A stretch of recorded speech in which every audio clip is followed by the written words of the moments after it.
Hey, good morning or good afternoon, everybody. Just sort of depending on where you may be today. My name is Ben Gabriel, and with me is Marcus Dillon. Marcus, how are you? Hey Ben, how are you, man? I'm good. So, welcome to our Reducing Burnout and Boosting Team Retention webinar. We're going to be with you for the next 1 hour or so. So, we're going to just get after it, Marcus, because that's what I like to do. Here's the logistical background CPE slide, everybody. Session's good for an hour of CPE. We'll ask 4 polling questions. You've got to answer 3. I think probably just about everybody out there knows that, but if you don't, that's what you got to do. There'll be a couple handouts. One will be the slide presentation that we're going through in a PDF, and then we'll talk about another handout here momentarily, but you can get those out of the chat window inside the Zoom. Like I mentioned, the polls. Please ask questions. Rachel, Christine, and Amy on our side are behind the scenes answering questions. And at the end, when you close out, you'll get a survey. So tell us what you thought about the session and all of that good stuff. So, Mark, does that make sense so far? Makes sense. We just encourage people's participation. So definitely send those questions, chat. We want to make sure that we've got some people on the other side. So want to definitely answer any questions that you've got. The people behind the scenes, Rachel, Amy, Christine, will do their best to do that. And then if we can bring that into a whole conversation, we'll do it as well. So I think just because you have a question, others may as well. Perfect. So here's our learning objectives, everybody. Just identify the benefits of a clearly defined team approach for accounting from capacity and efficiency.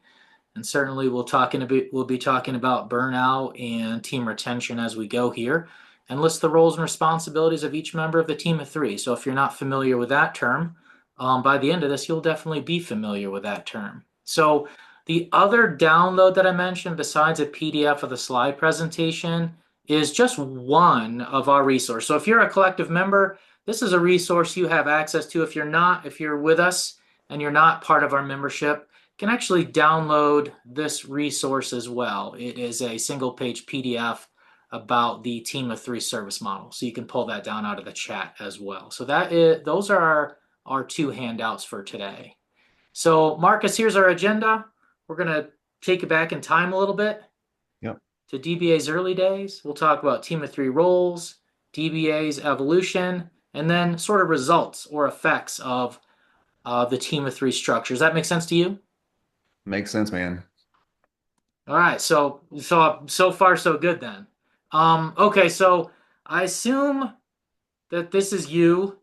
It's really hard to tell though with all the sticky notes and everything, but can you Yeah. talk a little bit about DBA's early days? Oh man, early days. So for those of y'all that may not know our entire story, we started DBA in 2011 with a small acquisition, and then just grew it organically. Had a couple other acquisitions in there. Our last acquisition was in 2016, and that was our kind of largest one. And at that point, DBA had grown from 2011 to 2016, over $2 million in annual revenue, over 2,000 clients. So we had about 2,400, approaching 2,500 in our tax program. And we were by all means an annual tax shop at that point of DBA. So maybe much like some of you on the other side of the screen, we did have a brick and mortar office building where clients came, where team members came every day. We did not embrace remote or hybrid work. So to actually do work, you had to physically be at the office. So it's hard to think back to those 2016 and 2017 days. But it's also something that we have to do occasionally to really embrace that journey to where we're at today. So fast forward, 2017 was really that breaking year, that kind of inflection point all may had during your career already, but it may also be where you're at today. And we looked up and had built a firm that we did not intend to build. And we had clients that we did not intend to serve, or members that we did not intend to care for. And that was just, we started to make small changes and start to dream about like what this really was supposed to look like and what it could look like. So as we went down that journey, we kind of decided we had too many clients, we had too many different service offerings, and we needed to narrow that focus. So that was done in a variety of different ways from 2016 to today. But another big part of this was the team that was surrounding us, the team that was helping us kind of fulfill these services to clients. Really, they were disjointed. They were doing different parts of the process to serve clients, but there was really no plan in place to how they could see throughout the year. So it was very much disjointed, very much annualized, and very I guess ad hoc or as needed for client service. So, and we're going backwards in time, Marcus, and I think everyone's lived through some of those busier times, but you said disjointed, sort of ad hoc. What were work weeks like during this time of year? Yeah, man, it's really easy because the way that I go back in time is I try to remember where I was sitting at that time. And so we've had a few different office buildings throughout the years, a few different offices. And I also think about like the team that was surrounding me at that time. And I go back to 2017, and we were in a former office building.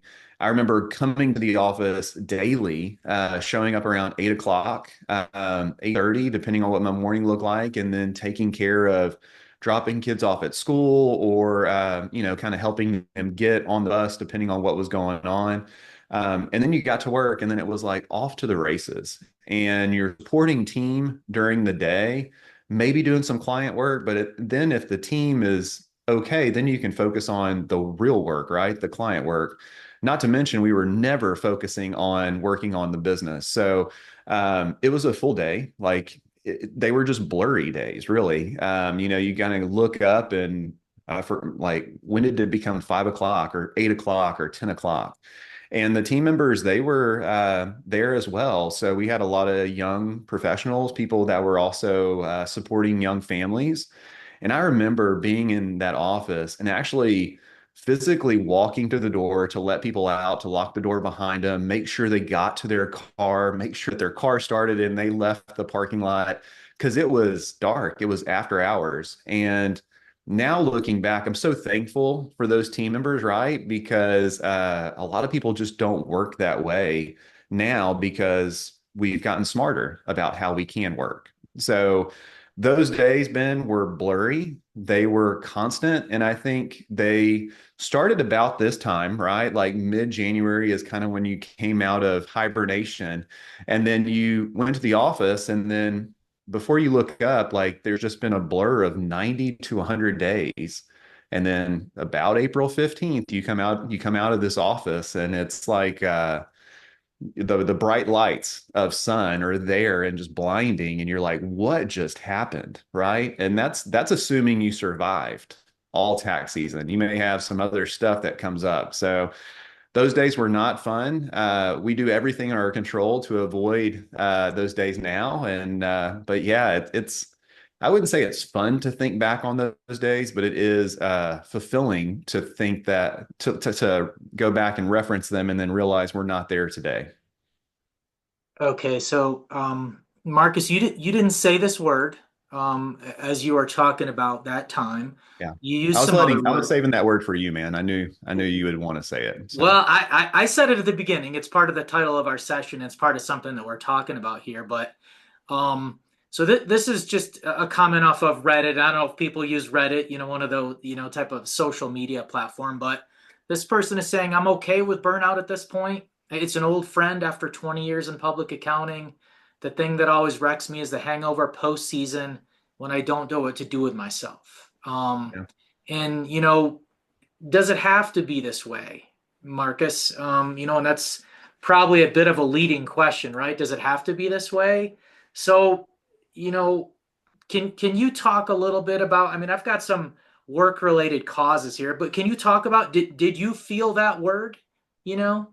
Oh man, yeah. I think, and that's the part of the reason why you don't want to say that word, because then you realize you're there, right? And I think whether you improve and say, okay, I'm at this low of low, I'm burned out. I could choose to improve my life, my outlook, my work day, or I can just stay. in the funk, right? And just kind of, you know, go through every day and continue to have this less than ideal life laid out for us. And when you think about just tax season, knowing that I've lived through about 20 now, right? And you think back to like the prison wall and like the guy who's putting the notches, counting their busy seasons. I think I'm about 20 in. And that's not a great way to think about life. Tax season is if you just think about tax season, right? January through April 15th, that's more than 3 full months of your year. And you start kind of applying that to, do you really want to live in that burnout season 25% of your life, right? And I think that's where you start running the numbers, you start realizing and start counting down the weeks instead of counting up the weeks at a certain point in your life. And it wasn't what we wanted. So I think when we look at the work-related causes of burnout, burnout is just the misalignment of what you do on a daily basis and what you're passionate about. And so I think a lot of us got into this business because we were passionate about helping others. We were passionate about helping, whether it was business owners or high net worth individuals or just individuals that are within your care. Maybe they go to your church or maybe they live down the street from you. And that was how you started this business. And in the beginning, hopefully you were passionate about it. But somewhere along the way, just the amount of tasks and the amount of projects and all that starts to weigh on you. And then that's what leads to burnout. So I think, you've probably got other great examples, but looking at just the loss of that alignment between passion and what you do on a daily basis, and then just the overwhelm, the lack of control, that's where my mind goes when I think about burnout from whether you're a business owner or a team member. I think a lot of it now that I think about it from regards to the team is, what is their days going to look like, and how do we avoid and protect them from having those burnout days? Yeah, you said a variety of things, Marcus. You said lack of control. Other things that may cause burnout, just what feels like an unmanageable workload, so many things to get done in a finite amount of time, which may lead to a poor work-life balance. I mean, we all are familiar with that term, and different parts of the year are busier, and there's projects and work that has to get done where we may work extra hours. Those things exist. Um, but when it starts to feel unmanageable, when you start to feel like you can't make it better, that's when you just start to feel bad. And if someone talks about being stressed and anxious, I can feel, I can feel it, what they're saying, and that's when you can say, that person sounds like we're burned out. Sounds like they're Yeah, burned out. So on our agenda, the last thing on our agenda is kind of looking at some of the effects that DBA has seen or felt, and we'll talk through those effects at the end of the session. But hopefully, they kind of balance against unmanageable workload and lack of control and poor work-life balance. Does that make sense? it makes sense. Okay, so let's do this then. So here's a really good statement, right? That's very fair. Every business has challenge. Every firm has challenges, and we've laid out four here on the screen, Marcus: capacity, internal communication, client expectations, and pricing. So, what do each of those mean? I mean, each of them are a variety and are owed their own specific talking points, right? So I think every business has challenges. That comment alone, the challenges that you have in a $400,000 business that's brick and mortar, may feel overwhelming. They may feel, just hard to go through day to day. But whenever you run a $3 million plus virtual accounting firm that's primarily cash, you're still going to have challenges. So I would say, don't compare yourself to others in this. I would say each one of these are fair to evaluate, because as you grow, as you evolve, you're still going to have challenges. They're just going to maybe look different than they did in a previous year or previous life. So capacity is really what we tried to solve for, right? We knew that we had too many client relationships. We didn't have the right team structure to support those relationships. And at the end of the day, we didn't want that volume of relationships. So when we look at capacity, all that is the calculation of inputs and outputs, right? And so how much can we give as far as inputs, the time, the effort, the different technologies that we use to allow for outputs of customer service. So that's really important there because you have to address like what is the end goal in this? How big do we want this to get? How many clients do we want to serve? How big of a team do we want to support? So capacity revolves around a lot of that. When we look at just how we solve for that and the common challenges along with capacity, now it's how many clients can we do on an ongoing basis? So we get financials and we get support out to these small businesses that's timely by the 15th of the month. And we look at all that and we try to make sure that our capacity is in line. And it's a constant evaluation that we're doing on a monthly basis to make sure that our capacity stays in line and that it just doesn't go too far outside of the bounds that we wanted to set. So the other next one, internal communication, which is key. And I think now with all the technology that we have, whether it's Slack or Teams or just different forms of communication, I can say from DBA now being virtual spread across the country in different time zones, our team communicates way more now than it did even when we were all physically present in an office in Katy, Texas. And so I think internal communication, don't give yourself an out if your team is remote or if you do have a couple of team members remote. I think that's something to kind of shift towards a remote first environment. But internal communication, whenever that's fragmented, whenever people don't know who's really going to take point on this project or this task, that's whenever frustration starts to build. And then, as you mentioned, that lack of control, just whenever team members don't have control of their day or they know what they're responsible for, that starts to weigh on them just as much as having too much work, right? Is Sally going to pick up, the ball and run with it, or am I just supposed to do it? So I think internal communication is key, and that's a lot of the structure benefit that we talk about here in a little while as well. So, and then client expectations. So when we were all in office, kind of whoever had availability to do the work, first in, first out, regardless if you ever worked on that return or not, that was frustrating to clients because they didn't know necessarily who on our team was the person working on their work, right? So I think some of the different strategies there that firms use to just get work out in a timely basis may not make the most sense whenever you look at client service and client expectations and even client communication. So we had to start shifting to a dedicated service team to serve every client. And that was something that was very helpful. And now those clients love their team that's them. They really get to know on an intimate level that team of three that they're working with throughout the year. And so I think just having that, hey, who do I call for this? Or I can call and email the whole team, and I know somebody on that team of three is going to pick up that ball and run with it. So I think that was a huge shift in client service, client expectations. We get to measure that through NPS scores where we get the kind of feedback from our clients. So that is super helpful.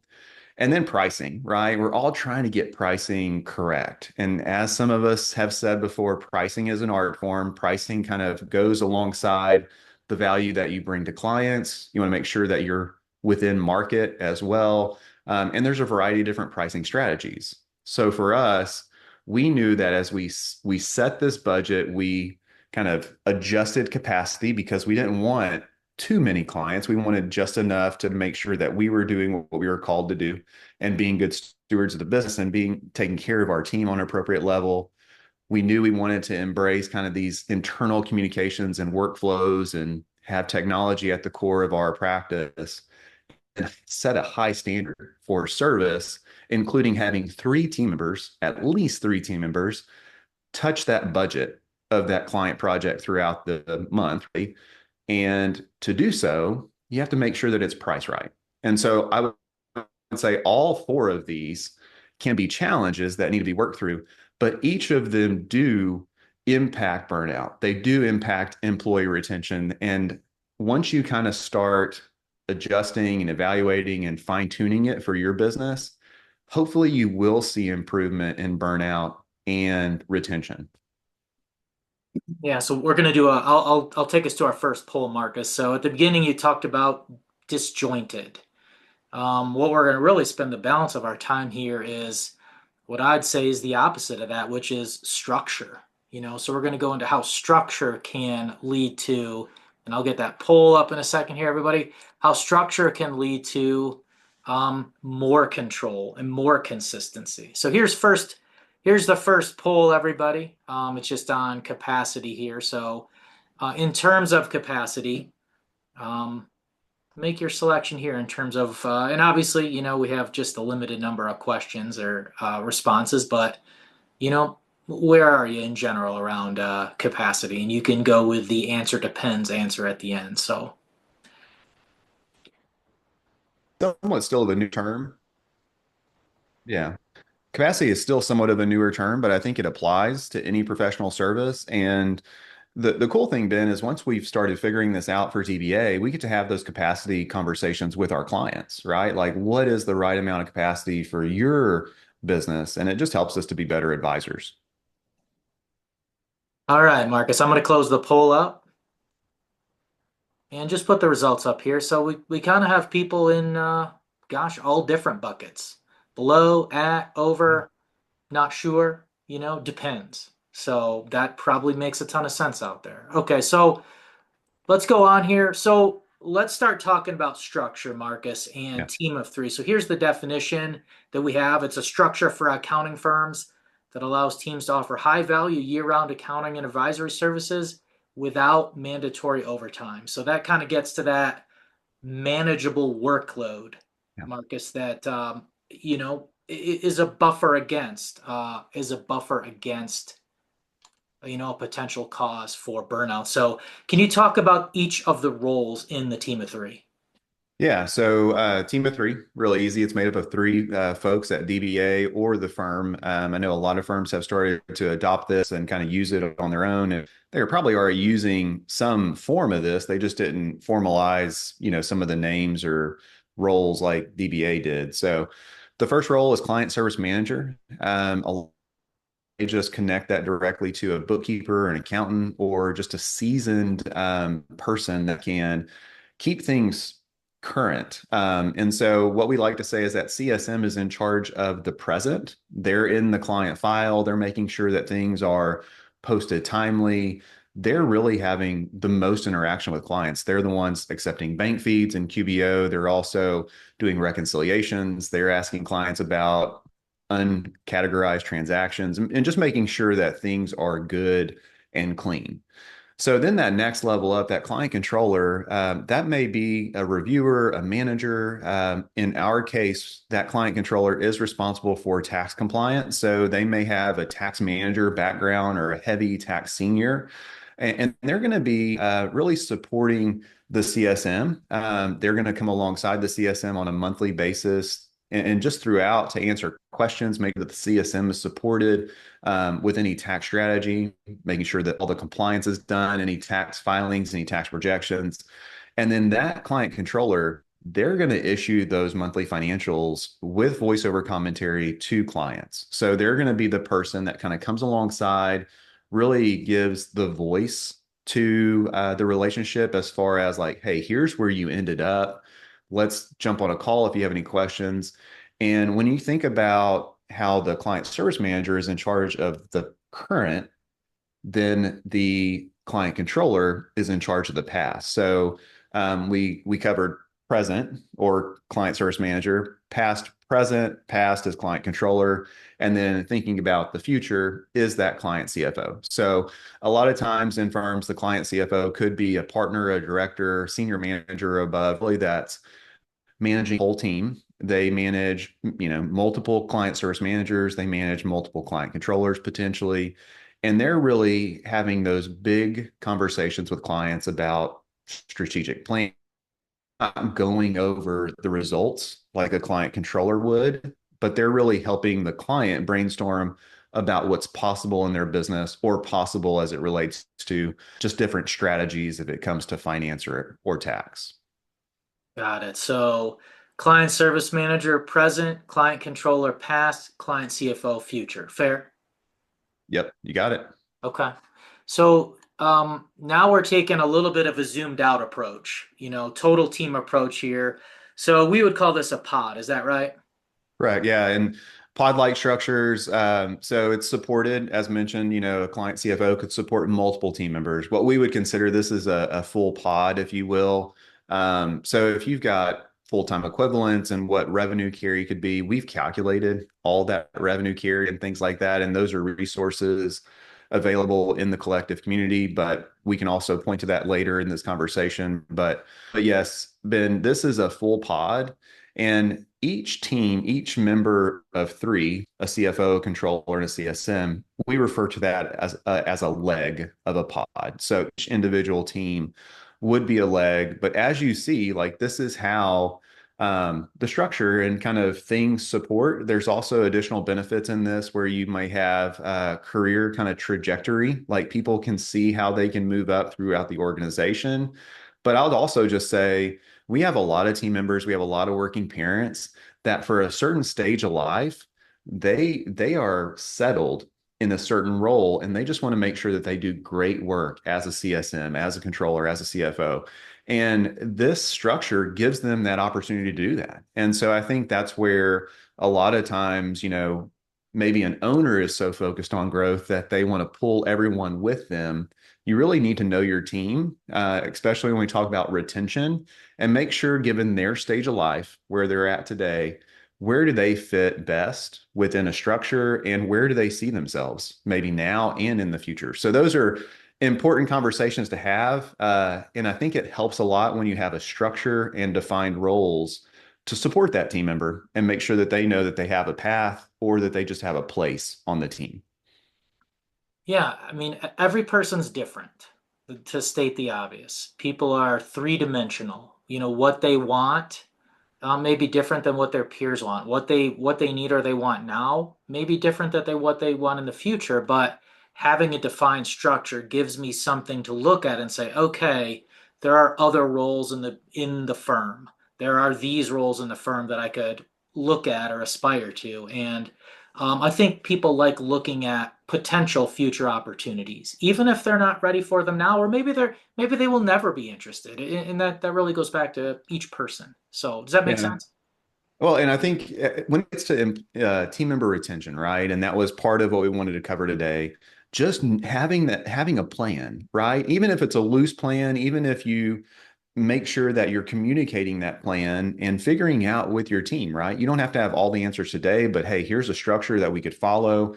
And I think that does allow for retention. It allows for good internal communication, as we previously mentioned, just so you can have prompts and have kind of opportunities to talk through that and where the team member may see themselves, as opposed to never having that conversation, never having a plan, and then life just kind of gets redundant. You kind of get stuck in this rut. Burnout happens. And then the team member's only option is to leave, is to find that next thing. And that's where retention really comes into play. So I think just by having some of the structure and modifying it for what works for your firm and where you want to be, should give team members a lot of hope that they don't have to leave your organization. Okay, so we're sort of talking present day and sharing the things that DBA's learned over the years. Let's rewind it again a little bit, Marcus, and start to talk through the evolution from back in 2020 all the way through, looking at 2025. How have things evolved to now? Yeah, so we're starting in 2020. DBA, 2020 was that COVID year. We started to embrace remote work. From March of 2020, DBA has really been a remote first organization. So like this can work in a brick and mortar, this can work in a remote. Don't kind of put either into a box, so to speak. So we started planting the seeds with just how we could continue to be connected in a remote environment, more so than just having a physical presence. So that also led to trying to figure some of this out really quick, beginning in 2020, and how we could support team members. And we knew that if you were grouped up in a team, that you're more likely to kind of have that person that knows what's going on and where you're at, especially, we wanted to make sure that we were overly serving our team members during that time of life. So in 2020, we started planting seeds like, hey, what would it look like? We already had some people like in different roles, maybe an accountant or a bookkeeper or a reviewer. But we just started to kind of formalize this like, hey, this is the language that we're using on prospect calls or in the market. So let's start to adopt that language internally and start to kind of refer to, accountants as client service managers, and reviewers as client controllers. And then down the road, we actually did the past, present, and future kind of application as well. So in 2020, it was just that buy-in year, really seeing if we had some team members that were like, are they a CSM or are they a controller? Like going and having those conversations like, hey, if we were to do this, like, where do you see yourself? And those were enlightening conversations to say, hey, I know that I could be a client controller, but in this stage of life, can I, I'm going to hang out at a CSM and just do really great work as a CSM. And like, great, like that's all we needed to know. And so I think some of those were those 2020 conversations. And then in 2021, we actually started to look at number of, the CAS clients, client accounting and advisory services, and started to apply these teams to those CAS clients. And I'll also say, Ben, like we didn't start out of the gate with a team of three. It was probably a team of two. And we would also have maybe that client controller and client CFO role was combined, but there was good communication. And then as you kind of evolve into this structure, you can start to delegate to others, whether a CSM is coming up and they're becoming a client controller, or you've identified a person who is a perfect client controller to kind of help manage not only the work, but also help support the team. So I would say to people that are trying to figure this out, like for us, we did start and kind of evolve naturally over the past 5 years. So as we started to apply this, we started to work out the kinks, really communication wise, making sure that people knew who to go to, right? Because I think we've said this before. If you're a client of a firm and you don't know who to call and ask a certain question, who do you call and ask for? You call and ask for the owner or the partner. And maybe that's not the best because maybe somebody else can answer that question better than the partner. Maybe that partner's just doesn't have the time availability to answer every question. So I think that was the other result of this that we started to see in 2020, 2022. And then in 2023, we started to build up so much efficiency and we started to see so much gain within our existing client base. We had about 100 CAS clients that were already kind of being served. And what we did is we actually looked up and we had a ton of capacity going into March of 2023, coming out of tax like preparation, because that was now being done in February for those business clients. So we either had to grow at a pace to really fill up that capacity, which we just didn't have the ability to do, or we had to make some hard decisions on maybe some team members that weren't performing. It just wasn't the, and that kind of forced us to restructure some of those teams, but it also allowed us to go from such a variety and such a high number of team of three to a smaller number. So we actually went from about, I think it was 50, like close to 60 different teams of three down to 14 or 15. So I think just by trying trial and error, we were assigning like client controllers to multiple client CSMs, and across the organization, like client controllers reported to multiple CFOs. And so it was just all this sporadic spider web that we had to kind of unfold. And in doing that restructuring, it gave us the opportunity to kind of align some industry niche specialties with teams. And so in that, we started to evolve to, hey, we've got a dental pod. We've got a leg of a pod that truly serves dental clients. The same can be said of vets. So as these clients are being served, they go into this industry specific niche section of the pod. So, but yeah, now kind of fast forward to 2024, the different variations, we continue to fine tune that because as the team continues to stabilize, we know that the less people you work with, the better is what we've seen. And we're here as a witness to say this is what we've seen in our organization because if you have a strong CSM, everybody on the team wants that CSM working on their project, but it's just not, it's not reality. That can't happen. And the same can be said of any role, right? And so as owners, Rachel and I, on the sales and prospect side, we've now had to accept work that everybody in the organization can do.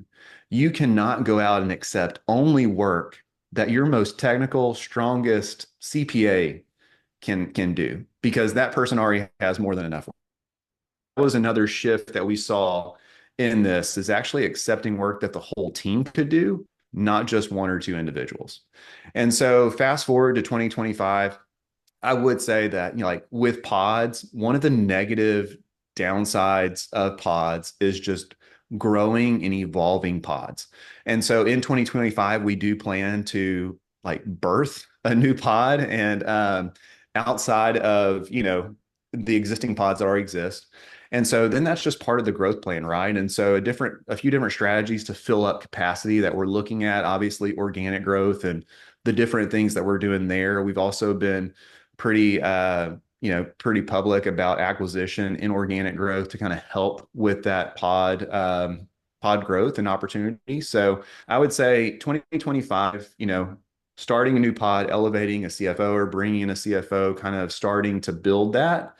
That's the hardest thing with a pod like structure. And I know some people are working, but it's also you have to back up and look at what's good for the organization long term. And I think as you kind of approach some of these, you know, 85% realization is what we look at for CSMs. And as people start to approach and go from 80 to 85 and then go through that 85, that's when burnout starts to exist. And then if you have a whole team that's starting to burn out, that really could burn down the house, so to speak. So for us, 2025, adding that additional pod is really important. Got it, Marcus. I'm going to put a new poll up here, everybody. But managing that workload, ultimately, Marcus, is what I keep hearing. You're having the structure to manage the workload and to, to fight against that potential for burnout. So let's get poll number 2 up, everybody. Poll 2 of 4. So, how familiar are you with the team of 3 approach? We spent the last few minutes or more talking a little bit about that and the structure that it brings. So, poll two's up.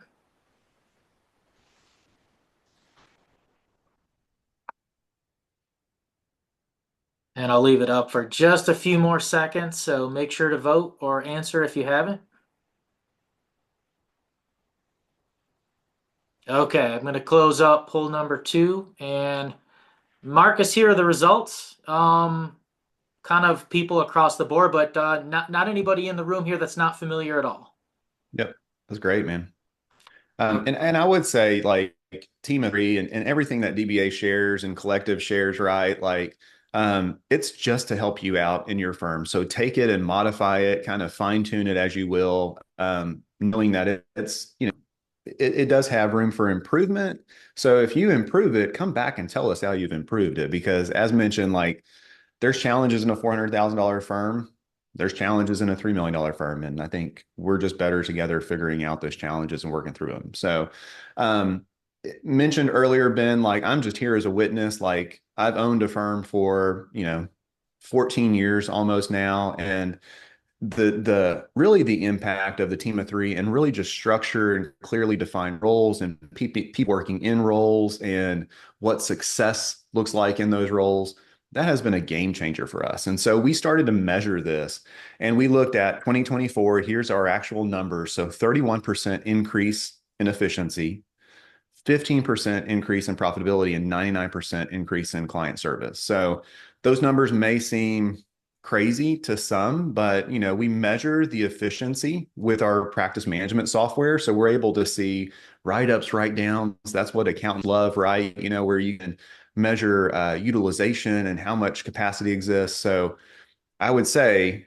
don't let efficiency and effectiveness really drive your capacity. Just because someone becomes more efficient and effective, you shouldn't load them up on additional work because that could also lead to burnout. That could lead to client retention. And we know, as mentioned earlier, the person who is strong in a certain area, we keep loading up their desk or their inbox with additional work. And then an increase in profitability.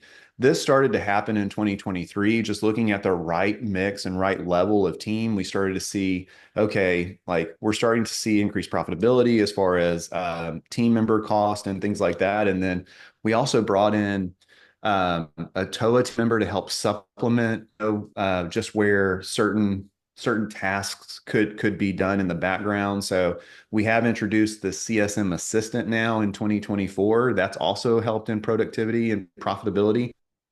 And it's not in a matter of like just going after pure profit. We really are doing this so our existing team can serve our existing clients better and have better days.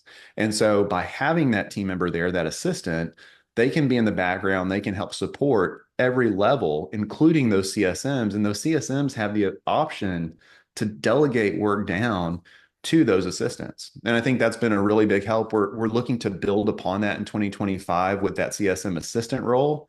And we're actually in the process of hiring our next CSM assistant. So each pod has a CSM assistant that can support all levels of the pod and kind of go throughout on some of those just administrative tasks and some of the things that you can hand down to others. So, and then the increase in client service, measure this with NPS score surveys. And so as those come in, we love to see those. We love, it's always a nerve-wracking thing when you do send that before you start to see them coming in. And the mark last round, we actually received a 9.5 average from more than just one client. Like I think there was quite a few clients that did respond to where it did make sense. Like we're doing great things. And then clients also kind of give shout outs to their team is in what we love. And Ben, I love it when a client shouts out a team member and not me, because I'm doing things like in the background, but really that team member is the one driving the client success. They're the ones driving the relationship. So we want to make sure that they get all the praise from the client. And it's cool to see those coming in that way. Um, awesome, Marcus. Increase in efficiency, increase in profitability, increase in client service, things that we can measure and feel. We're going to we'll do a quick turnaround on poll three, then we'll come back to some other effects on the firm here in a minute here. So let me get poll number three up, everybody. Marcus, take a breather. All right. So Marcus mentioned NPS, surveying clients. Do you survey your clients?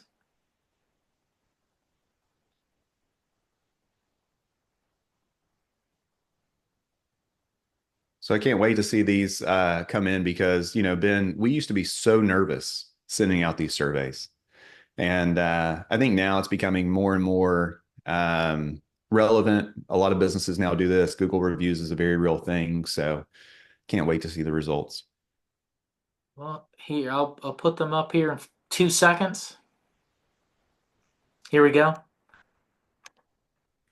So yeah, Marcus, a small percentage of the group is doing it regularly. Half the group, no. Yeah. I think we all get nervous asking people, "How do you think we're doing?" And yeah, I don't want to hear that we're doing badly. Yeah. That makes me nervous. I think that makes all of us nervous. Um, and that can happen, but if we can get past that, there's some really great information and feedback we can collect from the people that we serve, and that likely can only help us celebrate that our team's doing great or Yeah. make improvements to our service that maybe we wouldn't have known that we should make. So there's lots of Yeah. good there.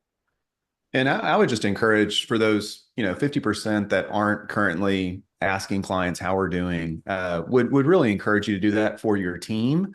One, so that they know how they're doing, how they can improve. Obviously, NPS scores are a great way to do that. You could also just, the one question survey. How are we doing? Would you refer us to a friend? That's kind of built into that NPS as well. So the other way to get some feedback is do a price increase. And so if you're not doing well, I think price increases are a way to know that and see room for improvement. But would highly recommend seeking feedback. It's hard as business owners. Sometimes we shy away from that. There's just a lot of studies that there's more mental trauma by losing a client than gaining the momentum of gaining a client. I think we all get attached to things and don't want to release them, but there may just be for improvement. So I think there's easy ways to ask that, whether it's, hey, how can we improve? Who on our team is doing a great job? Or the other one you could use a lot of times is just, do you have any advice for us? And so bring them into that conversation, kind of ask them. Everybody wants to give their 2 cents. So let your clients do it, man. All right, so Marcus, I'll turn it over to you for a second, but we're talking about burnout, and some of the things we talked about at the beginning were unmanageable workload, lack of control, poor work-life balance, and those are things that can happen. But some of the impacts felt at the firm, and you don't have to hit all these. But these are some things, and if you just balance these things, capacity, clarity, communication, culture, against lack of control and unmanageable workload, to me, it feels like we're really working hard to guard against burnout. Is that fair?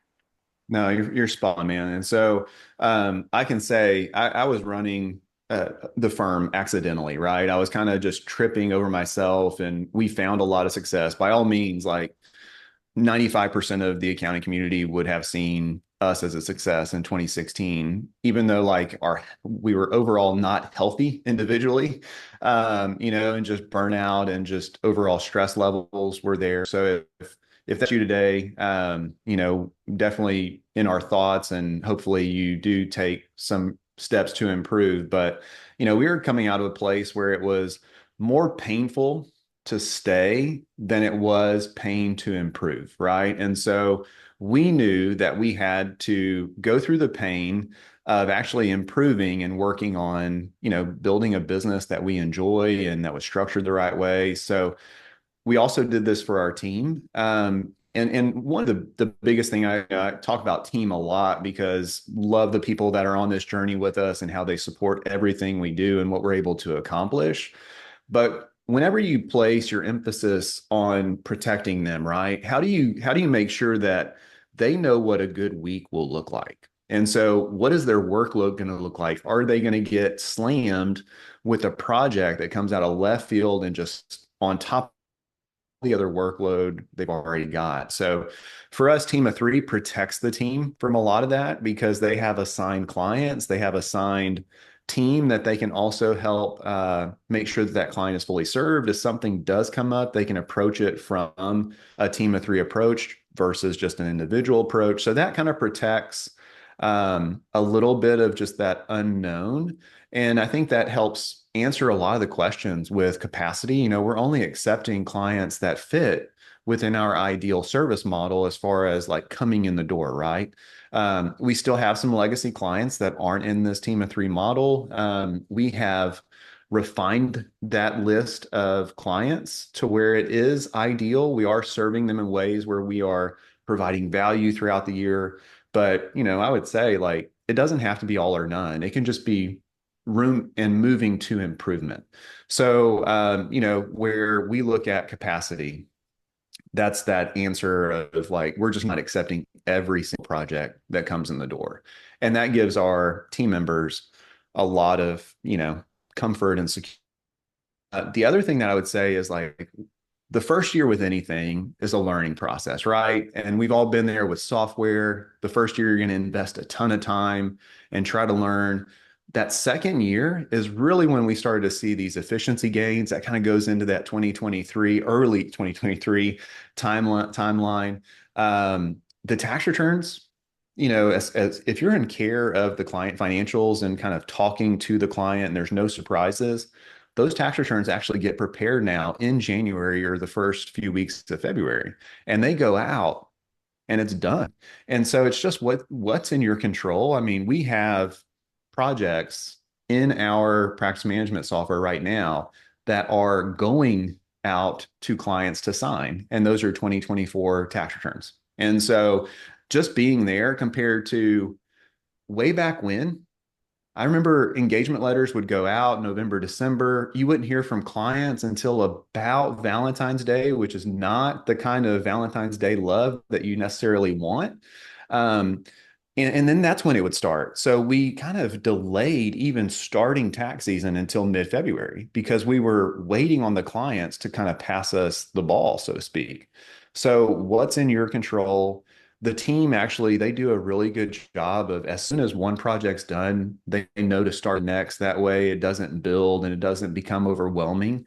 So as these December financials went out, around the 15th of the month, we logged in the tax returns. We started prepping tax returns for the business, and then those are going out. So K1s actually go out sometimes the same time as 1099s and W2s. It's the craziest thing ever. So, but that gives us more time to serve our clients, and it allows us to actually have 2025 conversations with our clients and not just prior year 2024. So I would say like that's what we've witnessed in DBA, and we could talk about all the negative impacts of each one of these. But when I think about like where we're at, that's the improvement that we, can see. All right, we're trending towards the end of our time together, Marcus. But you mentioned our team of three revenue carry resource that we have, which has some financial metrics in it inside of our platform. But we talked about capacity and we talked about workload. This is just some key important information we took out of that document. But can you just talk a little bit about sort of the anticipated or approximate number of clients that each member of the team of three is serving? Yeah, and so we flash that full pod up, right? And I think this is that resource that we have within Collective and available if you would like to request that through Rachel. So client CFO could handle anywhere from 80 to 150, assuming full-time equivalents in a full pod. DBA does have some part-time team members, so we don't have a full-time equivalent in every single one of those seats. We've even paired some of those pods to have part-time with full-time so that the clients are fully served and the pod continues to run. But whenever you look at 80 to 150, 40 to 60, 20 to 30, depending on your client mix and volume, like these are ranges, but these are ranges that we see within DBA. So I lead a pod, Leslie leads a pod, and then each one of us have part-time folks, we have full-time folks, and this is the ranges that we're seeing. So you can go all in, do full-time only, go crazy on volume, and you'd hit every one of those. But I would say you really have to look at burnout in each one of those levels and make sure that your billable versus admin kind of mix for each role and each team member are in line, or you're going to see people that lead to burnout, which will drive, poor retention for your team. All right, just a few last things here, Marcus. We talked a little bit about people today and the team members, and this is just a quote from Richard Branson that's just saying that pretty explicitly. If you take care of your people, they'll take care of your clients. Makes a lot of sense to me.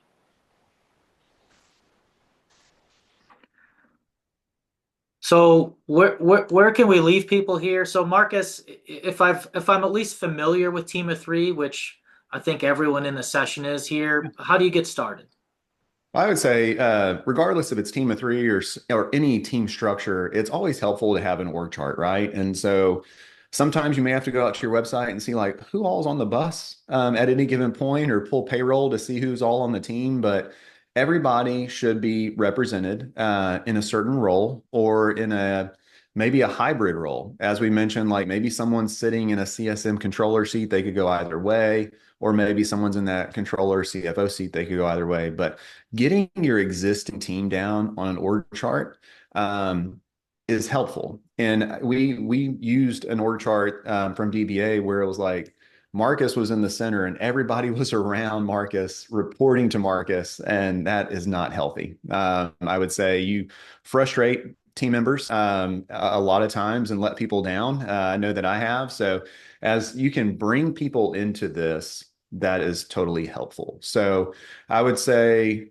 know where you start and then start to redesign that with intention, right? So you may want to start with only part of your team in this team of three model and kind of only start with your CAS clients or your bookkeeping clients or whatever how you fully serve them.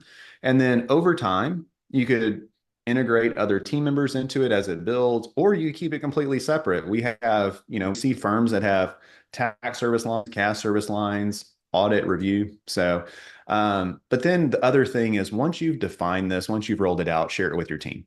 And so bring them into the process. Where would you like to sit? This is what we're thinking about. Here's the roles, which all of that's in collective, the DBA and the collective roles for each one of these, what success looks like. So don't start reinventing the wheel on your own. Kind of take our template and at least modify it for your use case. And where we think a TOA team member and where technology comes into is definitely to support the whole team. So as mentioned earlier, like a TOA CSM assistant, they weren't on that original because that's somewhat still of a newer development. But we've seen such improvement in that org chart with our TOA team member April kind of supporting a whole pod that our next reiteration of this will actually have those assistants built in and it'll look more like a tree, right? Like have a little bit of a person there at the bottom kind of supporting the whole pod. So but yeah, those three simple steps, and I would just encourage you don't do it alone. Kind of make sure that you do have the support of others that have been on that journey as well. All right, Marcus. So just two last slides, everybody. One of the two is our last poll. So poll number 4 is going up on the screen now.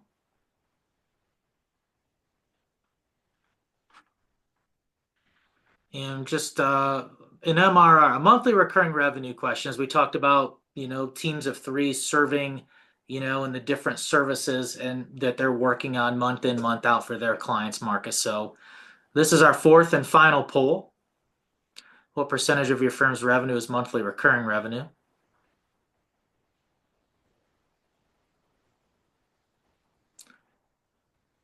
And I'm going to close the poll up in just a few seconds. Okay. Final poll results, Marcus. People kind of spread out in different buckets, just depending. Yeah, and I love that, Ben. I know we've talked the last few weeks as we're getting KPIs in from firms and kind of sharing those within forum groups and then even leading to our May event. Um, MRR has come up. And I think you and I have talked through this a lot. And my definition of MRR is what can you count on every month? Like what's in your control ACH or, draft somebody. Because then that's where there's one less variable to plan around, right? Like once we started building that MRR, still feeling really comfortable, I was like, I wanted MRR just to cover one payroll. And then I wanted it to cover two payrolls and then cover payrolls and rent and then all the overhead. So that's how we think about MRR. Hopefully you do as well. I know that we're going to talk through some different variations and go a little bit deeper on different service lines, but it is helpful to know what you can plan around per month. Um, Perfect, Marcus. Perfect segue and our last thing, everybody. So thank you for being with us. Marcus mentioned our May event for our members is in May 5th and 6th. If you are not a member and would like to be a member, we'd love to have you. You can scan that QR code or go to collective.cpa for more information. Our next member webinar is on February 4th, and we're going to compare QBO and Zero. So I'm definitely looking forward to it. So, Marcus, any final thoughts? No, I would just say to lead people like compare yourself to your previous self, right? So I would just say continue to improve, continue to get better. have open lines of communication with your team, regardless if you're in person or virtual. And hopefully that will allow you to identify burnout, help to solve for burnout, and then ultimately lead to better team member retention. All right. Well, thank you, Marcus, Rachel, Christine, Amy. Thank you. And especially thanks for everyone for spending an hour with us. We really appreciate it. We'll talk to you soon. The webinar's over. Bye, everyone. Thanks, Ben. Thanks, Marcus.